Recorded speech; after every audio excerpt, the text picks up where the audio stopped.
What is going on, everybody? Welcome back into a very special episode of the Celtics Talk Weekly podcast. I am your host, Rob Tan. Joining with me are some familiar faces and a very special guest. You might know him from WEEI, or if you're a Celtics fan like myself and all of us, you probably follow him over there on X. And Justin Turpin, thank you so much for joining us. We got two Justins here today, guys. This might get confusing. Thanks for having me on, boys. Of course. And before we get started, I think it's only right.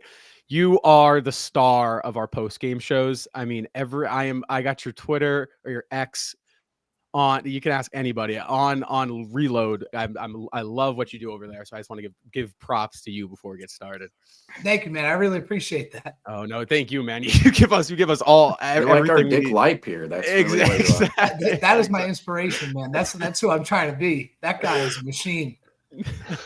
Absolutely. So, guys, let's get started here. Obviously, Celtics post All-Star break here, looking to start the second half of the season in hopefully a back-to-back championship repeat here. They're going to start tomorrow night against Philly, guys, but it kind of feels like they entered that All-Star break on a high note, following what was probably the lowest of notes that we've seen under this core regime now for the past year and a half. Justin, for you, you see the Celtics play at such a high level for almost a year and a half, it felt like. And then the dog days show up and the Celtics kind of start doing this whole win, lose thing. For you, you look at that for a team that's been so successful. Is that something that you're worried about? Is it going to creep back up, or should that have been expected? It should have been expected. And I think they're out of it now. They made it a point heading into the All-Star break to be playing some of their best basketball. And it's safe to say they are. They're heading in there, winning 7 of their last 8, 11 of their last 13. So they're in a pretty good spot. And I keep going back to when they were in Golden State and Steve Kerr and both Steve Kerr and Steph Curry were asked about it. And they said, this is totally natural. Like when Steve Kerr says that, like that's somebody you listen to. That guy did it with Michael Jordan, and he's done it with Steph Curry. And I don't think he was just throwing that out there. I think he was sincere about that. And if you look at all these past champions that have tried to repeat, the Lakers did this, the Bucks did it, Golden State did it. It's so hard to play that level of basketball that they were consistently night in and night out. Because last year they were trying to prove what they can do. Now they've proven that. And you're asking all these all-stars and these high-caliber players to bring it every single night. It's just not reality. They know what they can do come the postseason. And for now, they've been just trying to see what they can get away with and still winning games. And, for them to be on pace for 58 wins and doing that is pretty impressive. 58 wins last year wins you the East by 8 games. So they're in a good spot. All right. And I feel like that's kind of, the question right now regarding the Celtics team was, did the league catch up to them, right? Are the competition, is the field better than what we saw last year? I think for me, you might look at Cleveland and the moves they've made, Oklahoma, Denver, New York, they've made some, big time acquisitions. And you might think to yourself, guys, okay, maybe the field has gotten a little bit more competitive. However, you look at Boston, it kind of feels like now they're still kind of that team, no? Well, the one thing too with that is they had the entire team. They brought the entire team back. So They have all this film with them. They played 101 games last year. So they have 101 games of film to prepare all summer for this team. This is the team to beat. So I think that is part of it. I think you look at a team like Cleveland, and I kind of was a little bit not on board with Cleveland. They didn't really make too many offseason moves. But in their defense, this is a Cleveland team where I think they've been this good. I think their problem has been, quite literally, their injuries. They have been such an injury-prone team. Evan Mobley hasn't been able to stay healthy. Jared Allen, obviously Donovan Mitchell, we saw him injured in that Cleveland series last year. I believe it was the semifinals. We matched up against them. So injury-riddled teams for sure. I think the talent in the Eastern Conference certainly has gotten better, especially in those top teams. Obviously, Karl-Anthony Towns going to New York, and we see a healthy Cleveland Cavaliers who just acquired DeAndre Hunter, which we're going to see how that fits at the deadline. And just before we hit record, obviously Javonte Green. So that's two really solid backup wings that Cleveland was lacking, and that's what they went out and they got in the trade deadline in the buyout market. So got to give props to them. But the Celtics certainly have some competition this year. But I think the Celtics were just so. Oh, girlfriend's calling me. I think the Celtics were just so dominant last year that these expectations are well over our heads, and so it's like if we don't win by 30, it's like, oh my gosh, the sky's falling. It's really hard to blow out teams in the NBA. The Celtics had 3 50-point wins last year. 3. That's never been done before. And if it has, I think it was way, way back then. But this Celtics team was so dominant last year that we look at some issues this year and we're like, ooh, I don't know. Can we go back to back?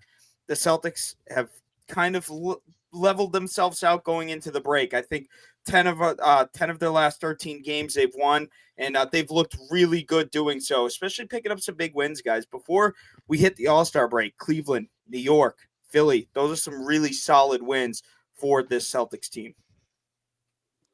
Well, yeah, Justin. I mean, for me, I have a question for you because Justin just mentioned it, and we've kind of talked about it here a little bit on the program. But we've seen a nice stretch before the All-Star break, 7-1 record in the last 8 games going into All-Star break. But was there a particular game within that stretch? Because there were quite a few games in that stretch where you could look at it and go, okay, the Celtics, are they turning this ship around a bit here? So for you, was there any game within that stretch that you looked at in particularly as a singular game where you went, okay, this team is kind of going towards a different direction than what we've seen in both December and January? Yeah, I think it's 2 that Justin mentioned there. I think Cleveland was number 1 and then New York number 2. To go on the road in both of those games, and Cleveland, they had a double-digit lead for most of the game. The thing is with this team understands it, and I think fans are starting to understand it too. There's no such thing as a safe lead anymore, especially double digits. Just the way the game is played, the pace and 3-point volume. So when Cleveland made it a game, it wasn't really anything to fret. Like, that's to be expected in today's NBA. Right. But when they did, Derek White took over and he really got going. And I write about it all the time, and I'm really vocal about this. When they're playing well, Derek White is almost always at the center of it. So when he lights up like that in the fourth quarter in Cleveland, it's like, man, this team is back when Derek White is back. So that was probably the number 1. And then number 2 is New York, because that team, it's just funny. That team has no shot against the Celtics. I was crunching the numbers the other day. They played 2 games, obviously. In those 2 games, New York has led for 46 seconds. 46 seconds. They spent all summer retooling to compete with Boston. You ship out 5 first-round picks from Mikal Bridges to compete with Boston, and you can't even get a lead. Like, that's hysterical to me. But the Cleveland one would be the answer to that question. Yeah, the New York game. I don't know what to tell Knicks fans at this point in time. I mean, you made all these offseason acquisitions. You're supposed to go up against the Boston Celtics. But honestly, if you look at the New York Knicks squad, we were explaining this on the postgame show a couple of games ago that New York, they just don't really look like a team that's offensively capable of really staying with the Boston Celtics, because they do have the defenders to sort of match up with the Boston Celtics. And now you could say, well, this is where we really want to break it down here. Karl Anthony Towns and Jalen Brunson, those are your 2 best offensive options if you're the New York Knicks, yet they're both defensive liabilities for the New York Knicks against the Boston Celtics. Whereas if you're looking at OG Anunoby, you're looking at Mikal Bridges, you're looking at Josh Hart, those are really your main defensive options to throw out guys like Brown and Tatum on the Boston Celtics. But then those guys are all kind of they're at a deficit on the offensive end of the floor in terms of being creators for themselves. So you kind of have a deficit within that New York roster,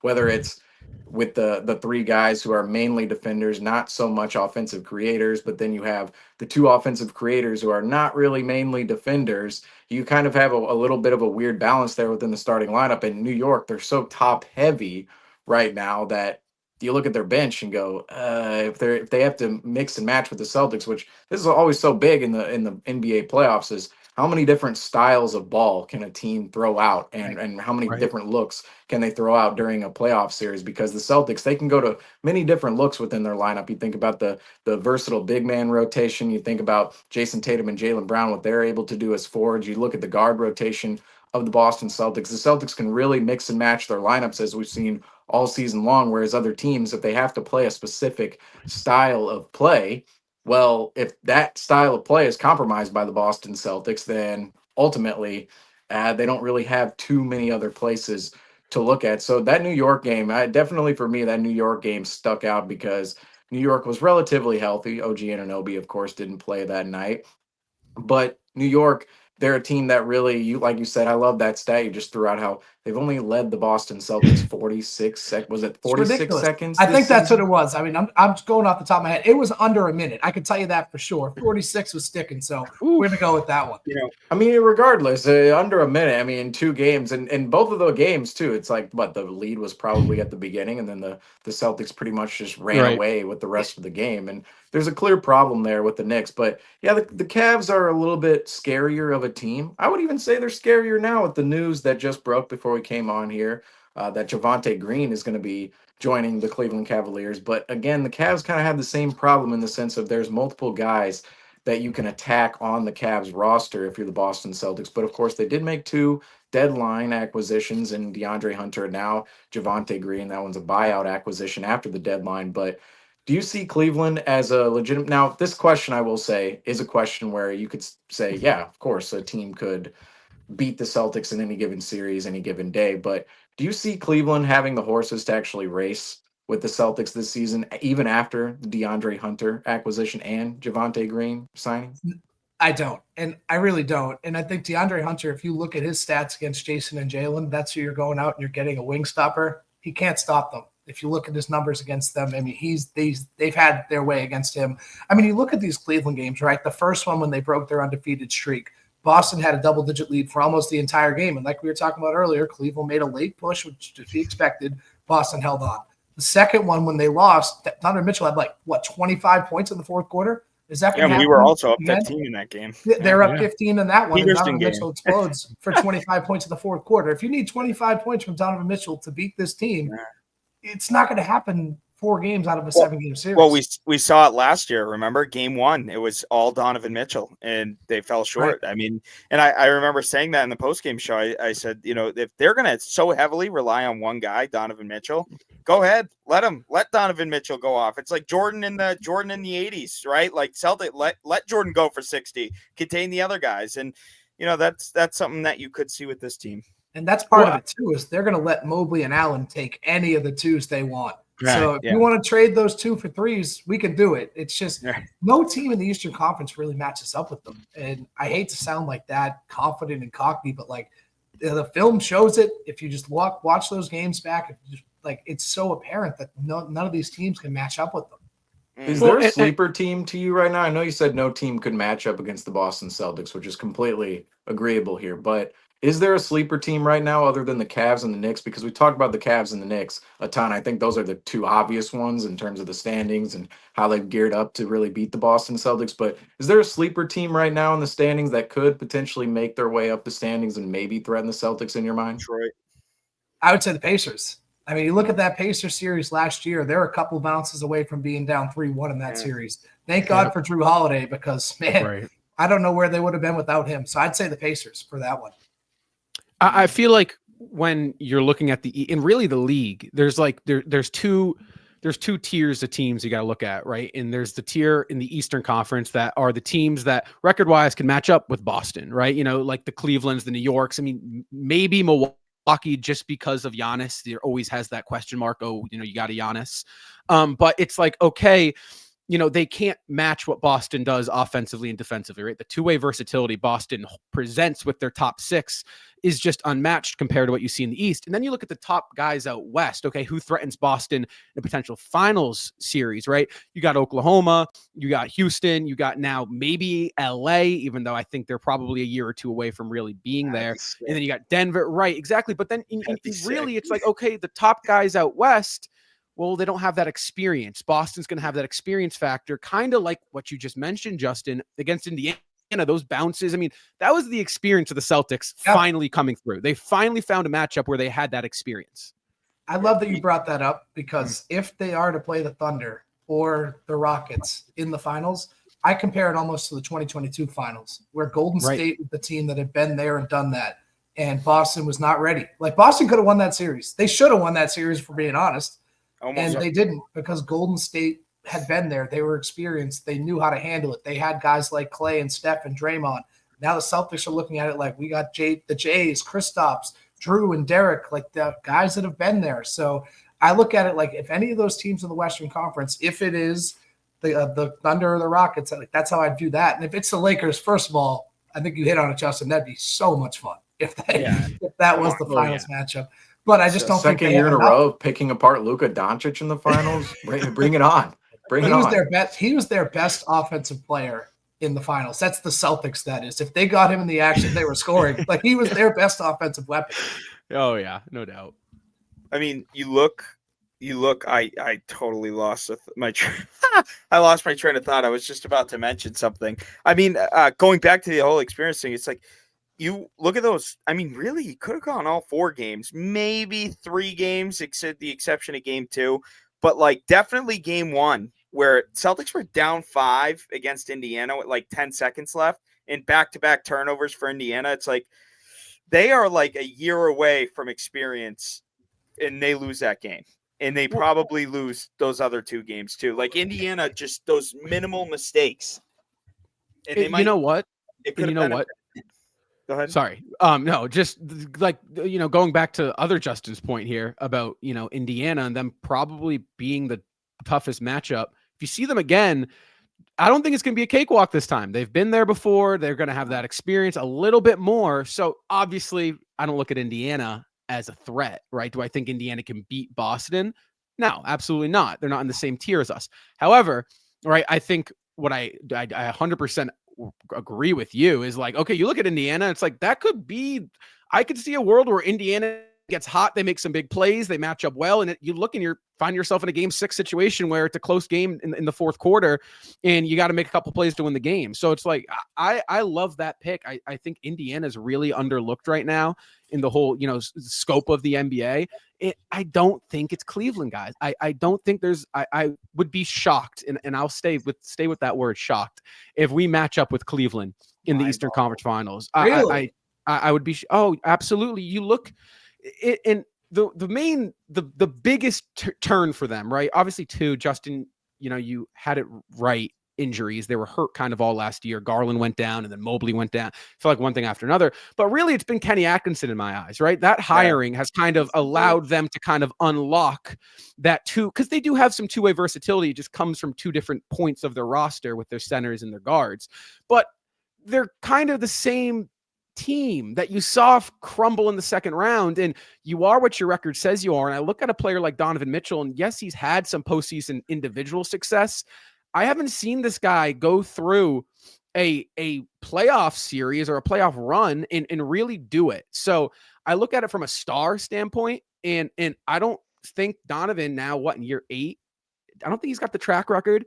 And you match up in the second round against a potential Milwaukee team who, again, experience. I think Milwaukee could take that, or an Indiana team. It's just, I don't think this is Cleveland's year. I think this is like 2015 Atlanta, although I believe Atlanta got there. But I think this Cleveland team is fool's gold, guys. I do. We don't have to go through your whole playoff bracket now, but say the standings stay as they are, Celtics stay the 2 seed, Cleveland stays the 1 seed. We wouldn't match up with them in the second round. And you don't think we match up against them in the Eastern Conference Finals. So who takes down the Cavs in your mind? So right now, 4 is Indiana, 5 is Milwaukee. One of those 2 teams, I think, got it over them, and I think you saw that's the framework right now with the East. It's the Celtics, and then the rest of the field is like right here with each other. They're all neck and neck. It's a lot closer than people think. So sure, could they? Is there a world they do knock out one of those 4 or 5 seeds? Sure, but I mean, it's close. It's close, man, and I don't look at that team and think, oh, they're the over. Like, no, man, it's really, really, really close with Cleveland, and they got to prove it. Hey, Justin, thanks for coming on. This is David here. We were the ones talking back and forth here on Twitter. What's up, David? Question for you. I'm going to throw some stats at you. So, my favorite. The Celtics are shooting more threes this year compared to last year, as we all know. So last year they shot 42.5, almost, we'll call it 43. And this year they're shooting about 48 a game. At one point it was like 51, but they've gone away from it. It's now closer to 48. Last year they were second in the NBA in 3-point percentage at almost 39%. This year they're at 36.7%, which is all the way down to 11th in the NBA. So basically what this tells us is they're shooting more threes and making them at a slightly lower rate or less efficient from deep. This has obviously been a conversation that's been in the Celtics community the whole season, the NBA community the whole season. I think we're all kind of tired of talking about it, especially with the team that's on the verge of hitting 40 wins right after the All-Star break. But do these sort of numbers concern you at all? Is the eye test also important when thinking about these numbers, like watching the games as well? And then just one final stat. Of the 48 3-pointers that we take a game, 41 of them are considered good looks. So that's right around like 85-90%. So what are your thoughts to this age-old question? Are the Celtics shooting too many threes? Are you fine with it? Do you think they're quality looks? They're for the most part quality looks. They're not always quality looks. Some of them come late in the shot clock and they have to get them up. Others are heat checks, and some are bad pulls by Jason Tatum. He loves doing that. But for the most part, like you said, they're good looks. The numbers prove that. And the thing is with Celtics offense, it's not about generating threes. It's about generating 2-on-1 advantages and open looks. That's why it's all drive and kick. That's why Tatum and Brown drive and kicks. Someone is coming down to help. That means someone's open. So they're going to make that right pass and they're going to take the shot no matter what it is. As for the percentages, those are down partly because of the volume. When you're shooting more, you're not going to make them more. That's just how it is. That's how the 3-ball works. So that's part of it. And also the percentages tanked a little bit through their 20 game stretch where they were 10-10. They couldn't hit a shot for 2 months. So the percentages went down big time there. So I think the percentages will eventually even out at what they got 27 games left. So not a whole lot of time to get them back up, but they'll eventually kind of even out similar to what we saw last year. But they're going to be a tick down because they had a 20-game stretch where they weren't great. And they also just shoot more threes. And that's naturally going to bring the percentage down. Do you think through that 20-game stretch, there was like a complacency factor in their shot selection? Like, because you said a majority of them are good shots. You don't think that through those 20 games there were a handful of them that you could pick out and be like, this is just them kind of not just going through the motions? Oh, 100%. That whole 20-game stretch was them going through the motions, like them just being lazy. I mean, I think back to that Atlanta game where Drew Holiday just imploded at the end of the game. Like, what the hell was that? Like, that's something is not going to happen when we get later on in the season. Like, that team they were lazy, they weren't focused, and they were. They paid the price for it. So, I mean, I think 100% there is complacency factor in the shot selection. There a complacency factor on the defense. And that's the thing is all the numbers with this team are kind of going to be skewed a little bit because they had a 20-game stretch where they weren't great, because that clocks out to almost 20% of the season. So that's not going to 25%. So that's going to hurt them more. Yeah, I think it'd be more concerning if the Celtics weren't taking these looks, especially coming out of this 20-game stretch where they previously went 10-10. I do, because it for me, and if you watch the postgame shows, you know me, I'm usually probably pretty relaxed when it comes to talking about the 3-point shooting, because it's all about how they're generated. And if the ball is flowing and the offense is rocking, the driving kick, obviously we love the offense when you're able to play 5 out, but all Celtics are so good at throwing somebody in the dunker spot and allowing the wings to work. So if you're generating those good looks and the ball's touching the paint, and like Justin just mentioned, usually it's up a pick and roll from Tatum and Brown. They drive, they kick out. Usually a guy like Porzingis or Horford is at the top of the key or on the wing to knock down the 3. Hell yeah, bombs away. I'm all for it. So it's definitely, you're going to get the heat checks. You're going to get the shot clock violations. It's more kind of, for me, like the ISO ball, kind of just nothing's really flowing in the offense. So let's just chuck up a 3. That's a little different. Right. But when you're looking at that clip of, what did you say, David? 87, almost 90% good looks. Like 41 of 48 threes considered open a game. You can't knock it. You can't knock 41 out of 48 open threes. And I'd be pretty ticked off if you weren't shooting them, in my opinion. If you're passing up those good looks, there's not a single guy on this team who can't make a 3-pointer. There's really not. Like, they shoot them all day in warmups. Like, maybe Luke and Kata, they're not going to, primarily step behind the 3-point line. But in reality, there's not a single guy on this roster who can't knock down the 3-point shot. So if they're passing them up, and we talk about it with Sam Hauser all the time, who really had a slow start to the season, it's like, oh, are you concerned about Hauser? No, because shooters shoot. Whether they make or miss, they're going to keep shooting. And you're going to be a little bit concerned, like specifically with Hauser. I'd be more concerned. I'd be raising my eyebrow if Hauser was passing up those open threes, passing up those open shots. So for me, I'm not one bit concerned about the Celtics 3-point percentage. I'm not worried about, they're shooting a higher volume this year. Because you know what, that's just what it is. That's how the game is evolving in the Celtics team. We know what they look like when they're knocking down that 3-point shot. But to Rob's point, it's kind of more, are you going to get complacent with it? Are you just going to throw them up there? That's when it gets a little bit frustrating. But 41 out of 48 open threes, give me a break. You can't complain about that. If they don't shoot the threes, they're not going to play. That's part of the reason Xavier Tillman does not play, is because they kept finding him for open looks and he would not shoot them. Like that's a problem. The whole offense revolves around finding open looks. Doesn't matter who you are. If you have an open shot, take it. The math will even out. That's how the Celtics play basketball. And if you're not abiding by that, you're not going to play. So if there's an open shot, yes, they're going to take it 10 times out of 10 because that's just how they play. That is their formula. As they should play. Why would you pass it up? Especially, I mean, we talk about a guy like Drew Holiday all the time, and like his 3-point percentage from the corner is split in half. It's 30%. And I'm kind of sitting here like, and I mentioned last year how it's like, oh, like the expectations are so up here with the Celtics team.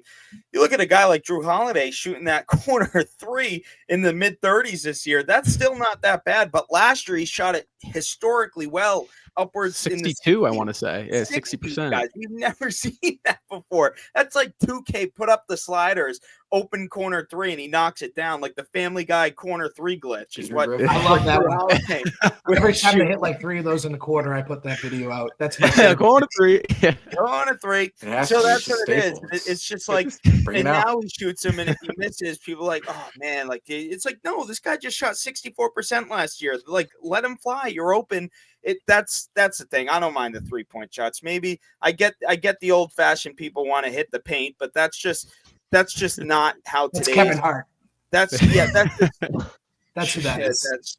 That's terrible. But that's just not how the game is right now. And right.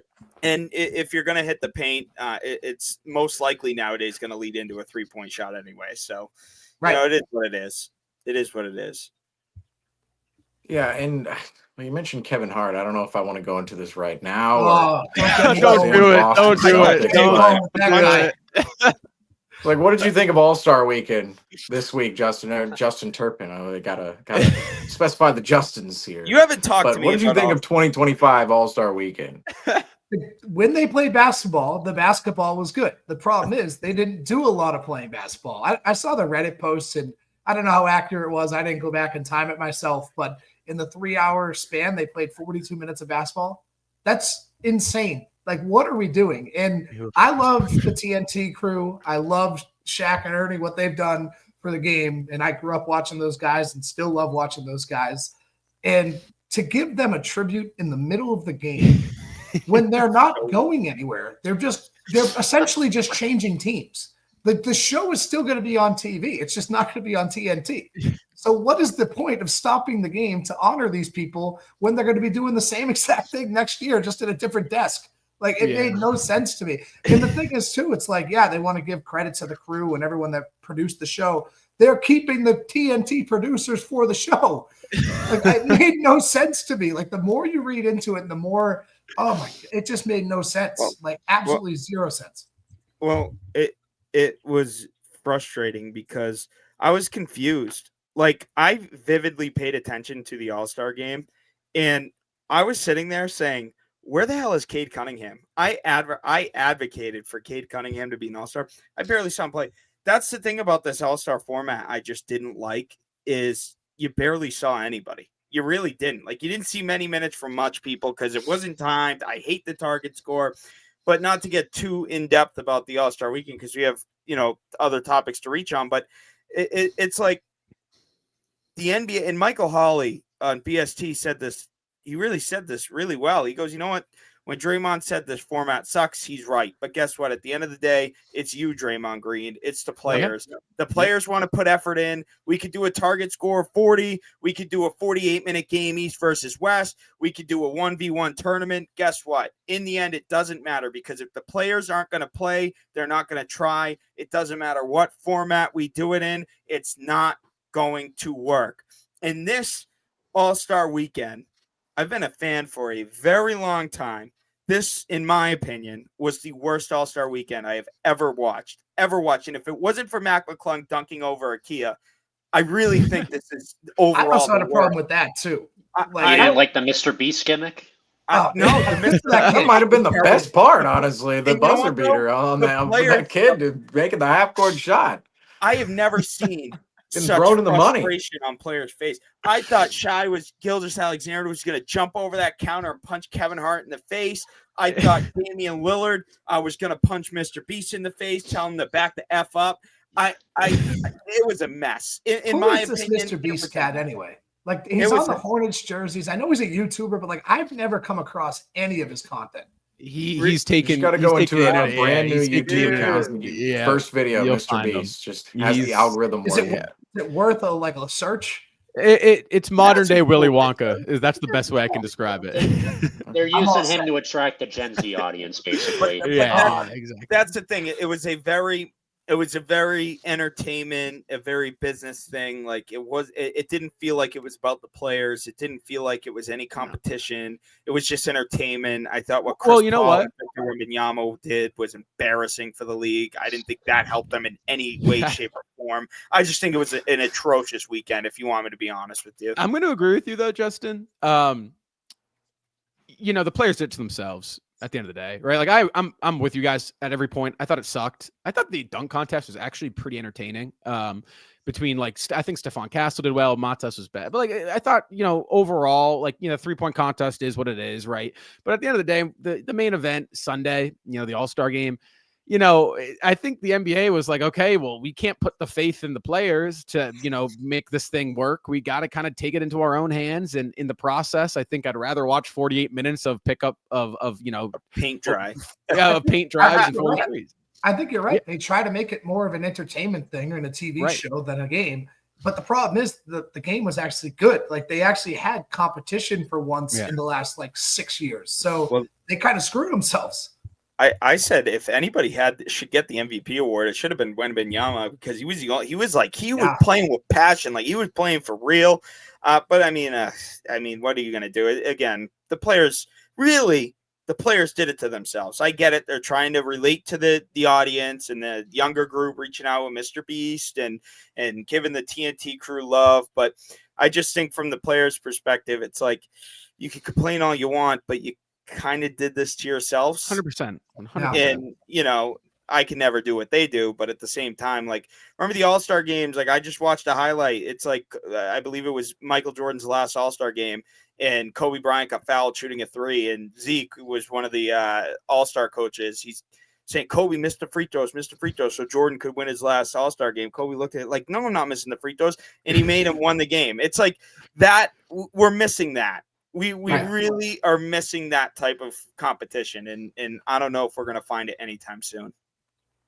Well, it's awful. I mean, really, the NBA is trying to solve problems in which they don't have. Their problems are with the ratings they want to solve with All-Star Weekend, but we said on the All-Star Weekend special, the ratings don't really come from what is put out there at All-Star Weekend. It's about the storylines that exist in the NBA. It's about the faces. It's really about the rivalries that exist within the NBA in the regular season, not at the All-Star game. And the All-Star game, they're ultimately always going to have. I don't think it's to a point where they're just going to take it away or do anything, because I've heard that suggestion out there. But Missoula wants I liked. He wants Yeah, I liked what Shannon Sharp and Chad Ochocinco actually said about this. It's the fact of the players, for some reason, don't care about the actual game when it comes about. They don't actually bring that competitive spirit. Every once in a while, we'll see it. Really, this decade, the 2 years in which we really saw it was 2020 and 2022. That's when those games with a target score ended. It was very, very close, and both teams were trying to make a stop and make a bucket.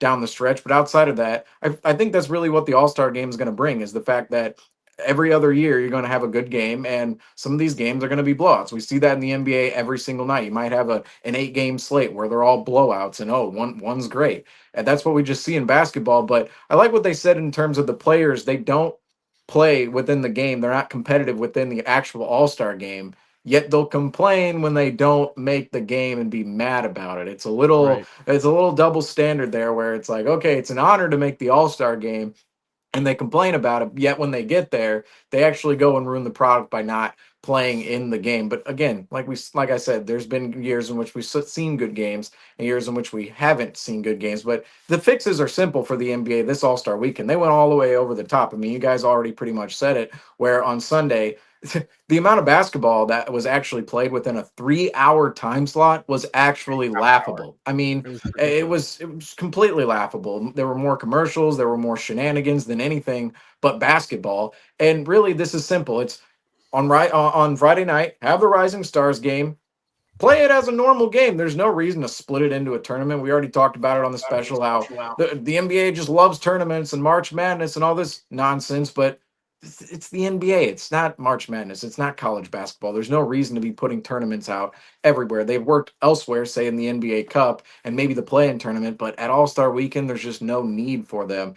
But Friday night, just play the Rising Stars game. Saturday, skills challenge, that'll never be a thing. I'm not ever worried about that or what that looks like. 3-point contest, put real 3-point shooters in the 3-point contest. What? No I more forgot who Julius said Randle? something about this. I think it was Alex Hoops on YouTube, but he was saying, it might have been Rusty Buckets, one of those two.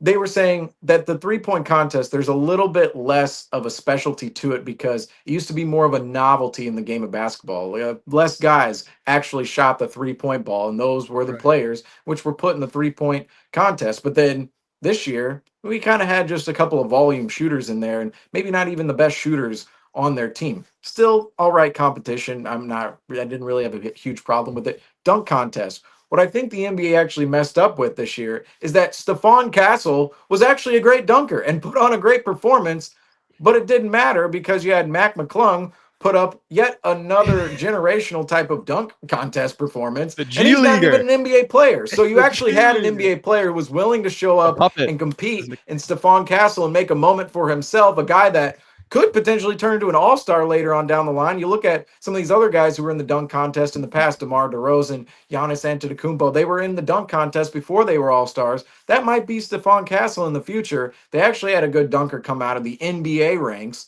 and instead it really didn't matter because nobody thought he could beat Mac McClung. I mean, everybody was thinking, oh, Mac McClung just get another 50 here and take away your three-peat. The Chiefs couldn't do it this year. Well, Mac McClung's going to do it in the year of 2025. And that's kind of the problem with the dunk contest right now, is the unknown players like Andre Jackson Jr. and rookie Matas Buzelis. And then you have Stephon Castle, who's also a rookie there. And then you have them faced up. You have them facing off with a G-leaguer who is there to dunk. He's there to win. And ultimately, these guys don't even have a chance against him. But then Sunday, you guys kind of already said it with the tournament style and the shenanigans. I mean, really just play East-West 48 minutes. There's no reason to be making a tournament out of it. The NBA tried to do way too much in order to fix their ratings. But that's kind of my next question here to you, Justin. And of course, Justin Turpin here on the bottom. And look, am I pointing the right way to you guys right now? Yeah, we're doing this here on the show. You got it right. Justin and Justin here. My question is ultimately, we've talked about the NBA ratings on here before. Do you ultimately see the ratings as an issue right now? And what do you actually see as the main issue to the NBA ratings? Because obviously All-Star Weekend, they tried to fix the All-Star ratings, but did a horrible job to it. There's been multiple conversations about what the NBA can actually do to fix the ratings, but do you actually see it as an issue at this point in time? And if it is, what do you see as the main issue, and what is there to do in order to fix it in your mind? I don't necessarily see it as an issue because it keeps fluctuating. They have good weeks and they have bad weeks. So I don't really think it's an issue. But my biggest problem with it is just the accessibility. I mean, not everyone has TNT. Not everyone has ESPN. Not everyone has these local providers. When you're looking at, say, the NFL, everyone has Fox, everyone has CBS, everyone has NBC. You can access all these games and all these channels. With the NBA, you have to jump through all these hoops and bounds to get there. That's the biggest thing to me is you can't just turn it on a regular station. Like, yeah, the NFL has problems with it too. Like they had the Netflix games on Christmas, but for the most part, everyone has Netflix as well. They had like a Peacock game, and they had the Thursday Night Football on Amazon, whatever it is. So they have some of them, but it's definitely not as bad as the NBA. Like it's so hard to find some of these games. Like TNT, you have to pretty much have cable for. Not many of the streaming services have it. I know for sure Fubo doesn't. I don't think Sling did either. So it's hard to find it. So I think that's a problem. I also think a lot of people stream now illegally, which is a part of it as well. Like people are illegally streaming. I'm sure we all have somebody that does that. I do as well. So I think that's a part of it. Like especially people like the younger people. We're not paying for TNT. We're not paying for ESPN Plus, whatever it is. We're just going to stream the thing. And I'm not going to name the sites so we don't get in trouble here, but for it. We're just going to, we know where to find them. We're talking hypotheticals here. Right. Hypothetical. I would never do such a thing. Not me. You just admitted to it. Yeah, not me. No, not me. But like, everyone's streaming it. Like, that's the thing. Yeah, right. I agree with you. Also, like football's one day a week. You can't compete with that numbers wise. You can't compete with that. Football, period. Like, yeah, it's just ridiculous. Supply and demand.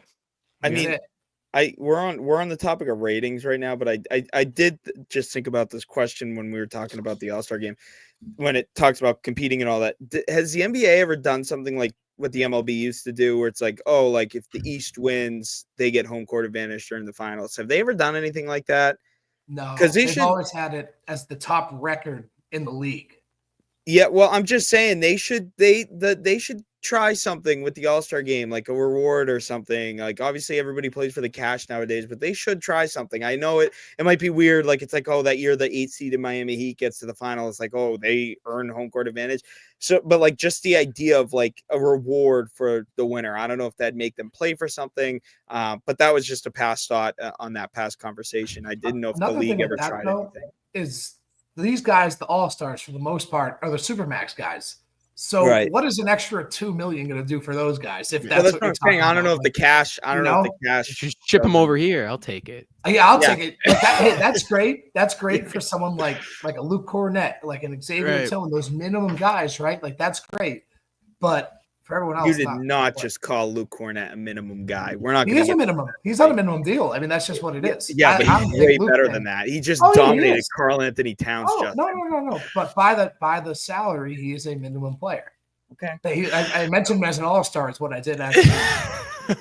Well, I got a question for you. You put out a tweet about a week ago comparing the Celtics from last year and the Celtics from this year going into the All-Star break. Record-wise, the Celtics from last year were obviously 3 games better, 3.5, 43-12 compared to our 39-16. But rating-wise, defensively, the Celtics have actually been better this year, which has been surprising to me. So, you look at them, obviously that offensive rating has taken a hit by 2 points. It was 120 last year, 0.8 entering the All-Star break versus 118.8 this year. Exiting the All-Star break here. So the second half of the year, the last, 26 games they have.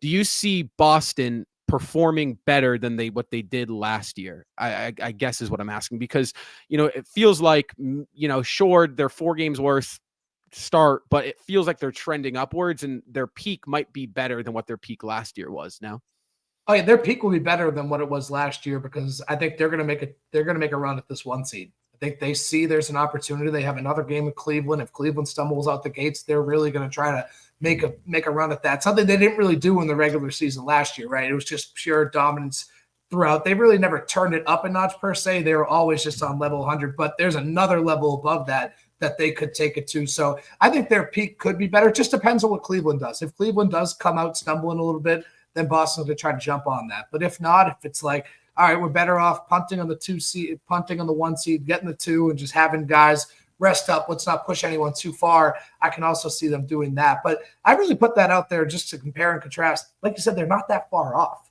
right? Like for everyone that's saying like, oh, this team is a lot different. Like throughout all the inconsistencies, all we heard is like, oh, I don't know if they have enough to win it. I don't know if this is the team that can do it. Like, I don't know. We all know the reigning champions. Like they can't get back. Like there's 6 different title winners in the last 6 years. Like, I don't know. But like the reality is they're just fine. Like they've been cruising for half the season so far, and they're still right on pace. Like you're talking a 58 win pace. Like I mentioned at the top of the show, like that wins the Eastern Conference by 8 games last year.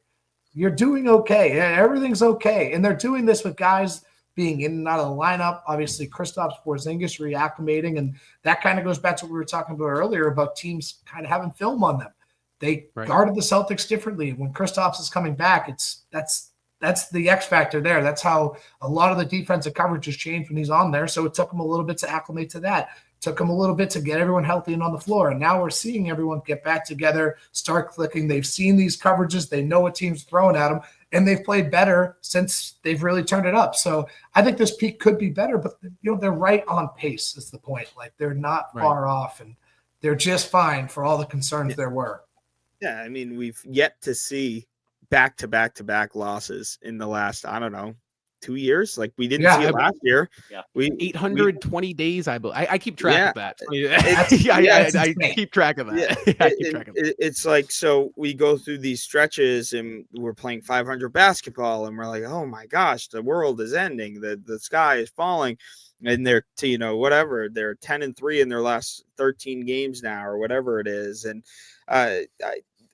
you point out, like, we are right there. And I allude to the comment I made earlier where it's like last year we were just such a dominant team that if we have a slip-up game here or we're playing a little lackadaisical here, like it just feels like we're just not the same team. But I have utmost confidence that the Celtics team, they have figured it out. And they're going to continue to figure it out. I mean, there's still an incredible amount of time left in the season. I think, what are we, 28 games left in the regular season? So, yeah, so there's still a tremendous amount of time. You're going to see some really worthy opponents coming up here to finish this month out. And the Celtics, despite playing really crappy the last month and a half, 2 months of basketball, was it they were playing that crappy or were they missing shots? Probably a little bit of both. But, you know what I mean? Right. It's like sometimes did it just come down to we just didn't hit shots that night? I'm sure there are games that you could certainly argue that. But when this team gets fully healthy, it's really going to be dangerous come playoff time. As long as we can get to the playoffs healthy, whether we're the 1 seed or the 2 seed. And even if we are the 2 seed, the Celtics have not shown that they're afraid of playing on the road this year, and they haven't been in the future either. And I remember talking to you, Rob. I'm sitting there like, Rob, we could be like the 4th seed, and I think I'd still be okay with they'd be better off as the 4th seed. Playing on the road. Like they're just such a dominant team, specifically on the road. But I think they're just fine. Well, that's a good place to take this thing. Because here we are. I got to give it to you. You're the PG sometimes, most of the time. But here we are, right? We're so fast. Rewind a year, guys, and here the Celtics are scorching hot at home. I believe they had 2 losses entering the All-Star break at home, and they came back to back. Denver, or maybe 3. Denver, LA, I want to say, and then one other team in there. But they're both dominant. Both LA team, Clippers. Yeah. All right, thank you, David. That's why the team's operating right now, guys. He's our dick light. But here they are, right? Just scorching the league at home. And I mean, they get off 20 straight in a row. They lose to Denver, but then fast forward a year, and they've been just put up some stinkers at home. What changed? Is it complacency? It's popping up again. They're at home and they think to themselves, okay, we're at home. We're supposed to be good at home. So it is what it is. Or are they doing something differently on the road? I mean, why is it they're the league's best, road team after previously last year being the best home team? Why did it switch ups like that?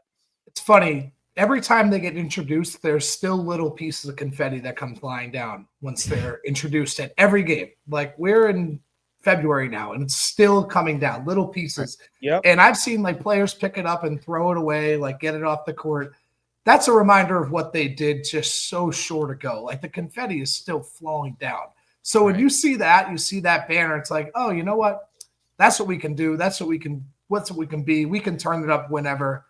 We're going to let our foot off the gas a little bit. I really do think it's as simple as that. And when you're letting your foot off the gas and the opponents, they've talked about it all year. It's coming right from the horse's mouth. The Celtics have been really open about it. They're getting everyone's best shot every night. And when you're getting everyone's best shot and you're taking your foot off the gas, that's a bad mix, right? You're inviting them to hang in there and actually give you a chance to win. And that's what's happened. So I think it's that, like, they're taking their foot off the gas at home because there's less distractions, right? You're out, you're in front of your home fans, you're at your own house, your family. Like, there's a lot of distractions at home that people might overlook. So they have a chance to really right that ship, though, coming out of the All-Star break. 8 of their first 11 will be at home coming out of the break. So really good opportunity for them to really quiet all that. Right. It's comfortable knowing that, because we do know that the Celtics can win at home and what they're capable of doing. And we obviously know they're capable of winning on the road. We've had some significant road wins, specifically in the recent playoff runs the last couple of years. But I think it's really refreshing seeing this team be able to go into the opposing arena as defending champs and taking care of business against some really, really, really successful teams. Cleveland just last week, which was an important win. And obviously New York. I mean, New York's a team that we talked about earlier in the episode, but we talked about them all season, and they've been very, very vocal about how they're building this team around to beat Boston. So for them to go into New York and mollywop, I mean, they waxed the floor with New York from the start. Those are really big wins for the Celtics team, especially, I just mentioned the past couple of months, they've been a little bit flat. So they come in and they win some road games, get some big games on the road. Don't want to mention the second half of the OKC game, but that first half of the OKC game, the Celtics were really playing some really splendid basketball, and that's another tough arena to play in. So Celtics winning on the road, I really like them going into the road games. I look at the home schedule, and you just mentioned 8 of our next 11 at home. I get a little nervous in the stomach, but I really like their chances of going in and winning on the road.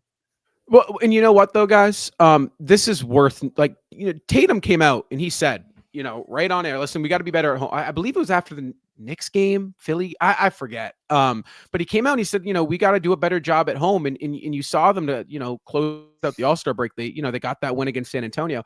So I think, those questions, and I guess this is a question within the question is, does this team want to go back to back, right? Because so many times you see the defending champs roll into the next year and they pose the question, do they want to go back to back? I think this team, they clearly do, right? I mean, it's not like they don't. They're letting up, because you see comments like that and you think to yourself, okay, these guys want to do it.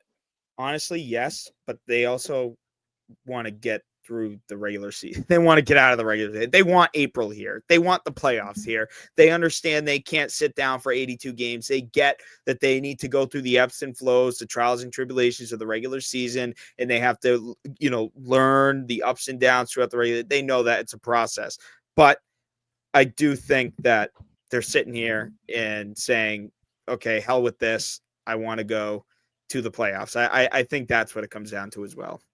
Annoying as it is, they've proven they can flip a switch. I mean, look at the Cleveland game, look at the New York game in recent memory here. Like, they've proven they can flip a switch. As annoying as it is, like, we want them to be dominant. In Philly, yeah, right. That's another one. Game, dude, like, the Philly game. They've proven they can do it, and it sucks because you want to see them just come in, night out, and take care of business. But it's whatever. I mean, they've proven they can do it, and they're going to do it. And I also think they really want to get this done this year, because they know this team's going to look a lot different next year. Like, you don't know if Drew's going to be back. You don't know if Kristaps is going to be back. Someone's gone, possibly 2 of them. Like, that's just the nature of the new CBA. So they know that this group is really special, and just winning one with this title with this group is not enough, and they understand that. Absolutely. On the topic of championships here, I know I asked you this when I had you help me out on a article to kick off the year previewing the team, but what was your favorite memory from covering the championship run last season? Oh, definitely Game 5. Definitely Game 5. I mean, being there, the scene after, because they went out and partied at Big Night Live, and a couple of us were just working courtside, and the confetti's still coming down, and the players are coming back from the party at Big Night Live, and it was like Neemias Queta came back, Al Horford, Sam Hauser, and Jaylen Brown was one of the last people. This is almost like 5 a.m. Jaylen Brown comes out with the basketball, and there was a couple of us sitting at like the scorer's table just doing our work, and Jaylen calls us over with the basketball and we started just taking shots with him after the game in the confetti covered floor. And he's just looking around. He's like, man, this is beautiful. This is beautiful. He just kept saying it, kept saying, this is beautiful. Like, that was just so cool to see how satisfied, because we've been watching this team for how long? Obviously it took Jalen 7 years to get there, 8 years to get there. And to see him finally get there and just enjoy that moment was pretty sweet. And then just seeing all those players just coming out and just walking around the court. Joe Mazzulla was out there just walking around the court, and just it was really cool. What was Al Horford? How was that like for him? Because here's a guy that 16 years in the league and he finally gets it done. Yeah, that was a funny one because I was actually going to the bathroom and he walked by. And I was like, yo, Al, and I gave him a congratulations. He came over and gave me a big hug. And they were all pretty banged up because they were over at Big Night Live. So that was really cool. That was really cool. Because Al, it took him, like you said, so long to get there. And to see him finally do it, that was awesome. Yeah, I think it's incredible because when I watched that game, I think I was obviously I had the biggest smile on my face because, we've gone through as fans. But it was so cool to see the final moments when the realization of Tatum and Brown, and obviously Mazzulla was very emotional. That to me was the happiest. Seeing those guys happy made me happy. And I remember going to the parade, and when they went by me, and I was right there, and they went by me, seeing Jalen pumping his fist, chanting MVP with the MVP trophy in his hand, seeing Jason Tatum go by with the Larry O'Brien trophy, smiling, kind of taking in, there was almost 2 million people there. Right. And seeing that, obviously us winning the title made me happy, but in a more emotional connecting with them way, seeing them happy made me happy, and seeing all their hard work pay off made me happy, because it's I remember watching Tatum and Brown and, covering them on Celtics Rising. I remember their summer league games, Tatum hitting a game winner against Philly in the summer league. I remember even before the Tatum days, I remember, oh my gosh, we traded Avery Bradley for Marcus Morris. Oh my gosh, those days, and to see it all pay off. And then obviously Al Horford was super emotional, walking by towards the back of the garden in one of the hotels. Him and Tito are sitting in the lobby getting ready to get on the boat. I just remember thanking them. I wasn't even trying to I wasn't even in fan mode. I was just thanking them. And that's something that Celtics fans and the Celtics community, and I saw Brad Stevens, and I was talking to Brad Stevens. I was thank you, Brad, so much. And he was, really thankful for the city of Boston. He goes, this is, word for word said, this is way more than we could have ever imagined it being. This is better. You dream about something and it's good, and no, you're there and it's great. And I think every time you see a Celtics player or something in the, that has to do with, it's thank you. Thank you, Jason. Thank you, Al. Thank you, Jalen. And I think that's so that just goes to show you what this team is. The Celtics really are a way of life, not only for the players, but for the fans as well. 100%. Well said. I won't lie. So, I was also in house for Game 5. I didn't have the luxury of getting down on the court like you did. But for you. So for me, it was I knew they were going to win Game 5. I did, right? I think we all kind of everyone knew they were going to win Game 5. So here they are. They're up, a game. Pritchard hits that shot. The place is bumping, and I don't know about you, but it doesn't. And I have a video of it on my phone, and it doesn't hit me until the confetti starts just raining down. And then it was kind of it was whoa, because, other Justin Lowe, right? You said we've been following these guys. We've been emotionally invested into Jaylen Brown and Jason Tatum. They were a game away as rookies and sophomores. You don't see that. So to see them get to the mountaintop and to be there and see it, it was just wow, what is going on? To me, it was the Pritchard shot was kind of the first punch. That was a wake-up call. Oh, this is really about to happen. And then Jason Tatum had the and one later in the fourth quarter, and Eddie Palladino changed his tone. He was when he said timeout Dallas, he said it in a way that he knew it was over. And that's when Right. it really started like kind of Just from settling. now I think on. everyone kind of knew then that Yeah. they were about to win it all. Like, because Eddie does a great job really controlling like the crowd. Like I think he did it with Steve Kerr, for example. When Steve Kerr came back earlier in the season, he's like, the head coach of the Golden State Warriors waited like 5 seconds and then said Steve Kerr. Like he does a really good job working the crowd in that sense. And that's something I Right. really like just picked up on, like being at all these games. And when Jason Tatum hit the M1 and if you go back and watch the His highlights, voice crack. you'll know exactly which one I'm talking about. He like Yep. changing his like time out and like really held it out. And I was like, damn, like that's when it really settled. And then obviously the confetti comes down. It's like, oh wow, they actually did it.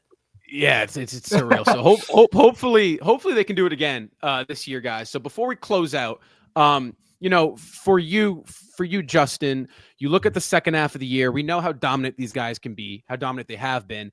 But there's been a unusual little bit of struggle in the mix. So what do these guys have to do coming out of All-Star break to get back to that mountaintop, to get ready to get back to that mountaintop at least?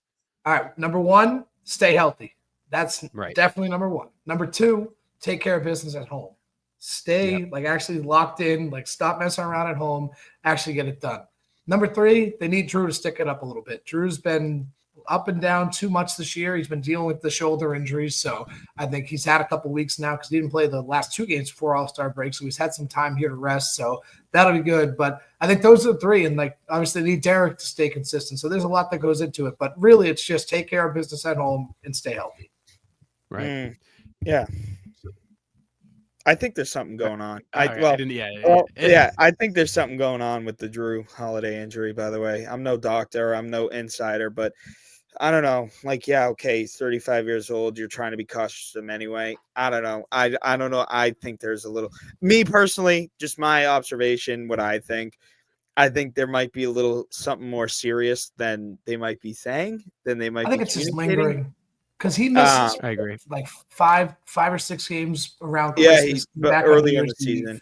When he came back from New Year's, he was great, and then we'll see. went out again. We'll see how he fares. I think he's off the. I think Tillman's the only one on the injury report just for Tillman for Philly. Yes. Right. So we'll see how that goes. Celtics are going to be significantly shorthanded going into Philly now that Tillman's out. So we'll see what goes on there. So before we close out, Justin, again, we want to thank you for joining us, but also for all of those listeners or watchers who don't, and I'm sure there's going to be very few, but who don't know where they can reach you and see you.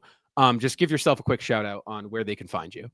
Yeah, you can find me on Twitter at Justin M. Turpin, on Instagram at Justin.Turpin. Catch me all over the dial-D. I usually Wednesdays at 12 o'clock with the midday show, and I also do a bunch of various hits around there. So just keep your ear dialed over there, and I always tweet it out too whenever I'm about to hop on. So it's not hard to find. Go follow him on Twitter, guys. I'm telling you, he's got the best stuff. And I'm a big My fan. man, But thank you. Rob has the course. Justin Turpin fan page. I don't know if you know that. It has 3 followers. Him, his mom, Hey, man, and his I other love the account. stats. Probably my I mom. love the stats. I'm a big stats guy. You got me covered. That's my that, thing. but- That's my thing. Oh, absolutely. But again, guys, thank you so much for watching or listening in on to this episode. If you're not already, go follow all of our socials. Everybody's link, including Justin's, will all be in the description down below, guys. And of course, as always, until next time, you know the drill. Go Celtics.